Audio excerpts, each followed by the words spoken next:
বাংলাদেশের পরিস্থিতি নিয়ে দক্ষিণ চব্বিশ পরগনায় গুজব ছড়ানোর মতো পরিস্থিতি রুখতে সচেষ্ট পুলিশ।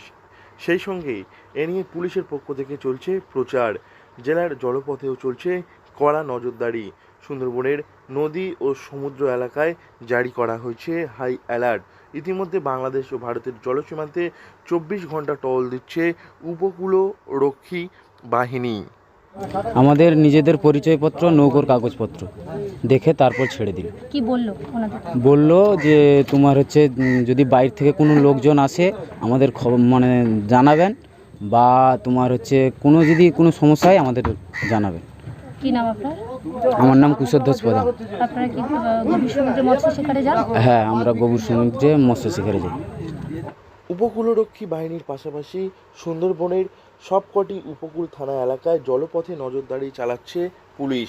ফ্রেজারগঞ্জের উপকূল থানার পক্ষ থেকে নৌকা নিয়ে উপকূল এলাকায় টহলদারি চালানো হয়। ফ্রেজারগঞ্জ উপকূল থানার পক্ষ থেকে মৎস্যজীবীদের ট্রলারগুলিতে অভিযান চালানো হয়। ট্রলারের নথিপত্র সহ মৎস্যজীবীদের পরিচয়পত্র যাচাই করে পুলিশ। এ নিয়ে মৎস্যজীবীরা জানিয়েছেন, গভীর সমুদ্রে মাছ ধরতে গেলে তাদের সমস্ত কাগজপত্র আগে থেকেই প্রস্তুত করা থাকে। প্রয়োজন অনুযায়ী সেগুলি দেখানো হয়। পুলিশের পক্ষ থেকে অস্বাভাবিক কিছু দেখলে জানাতে বলা হয়েছে। আশুতি থানার পক্ষ থেকে এলাকার সমস্ত জনসাধারণকে জানানো যাচ্ছে, বাংলাদেশের পরিস্থিতি নিয়ে অযথা গুজব ছড়াবেন না, গুজবে কান দেবেন না।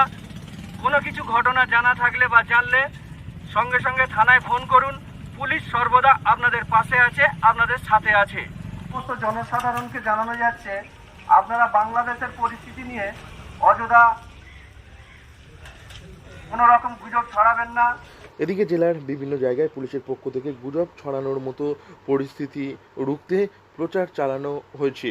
বাংলাদেশের পরিস্থিতি নিয়ে জেলায় গুজব ছড়ানো রুখতেই এই প্রচার করা হয়েছে। সব মিলিয়ে জেলায় রয়েছে চরম সতর্কতামূলক পরিস্থিতি।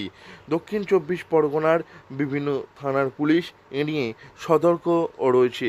বিশেষ করে উপকূল এলাকায় যে সমস্ত থানা রয়েছে তারা কড়া নজরদারি চালাচ্ছে এলাকায়। বিশেষ করে মৎস্যজীবীদের বারবার সতর্ক করা হয়েছে। অস্বাভাবিক কিছু দেখলেই খবর দিতে বলা হয়েছে সংশ্লিষ্ট থানায়। দক্ষিণ চব্বিশ পরগনা থেকে নবাব মল্লিকের রিপোর্ট, লোকাল 18 বাংলা।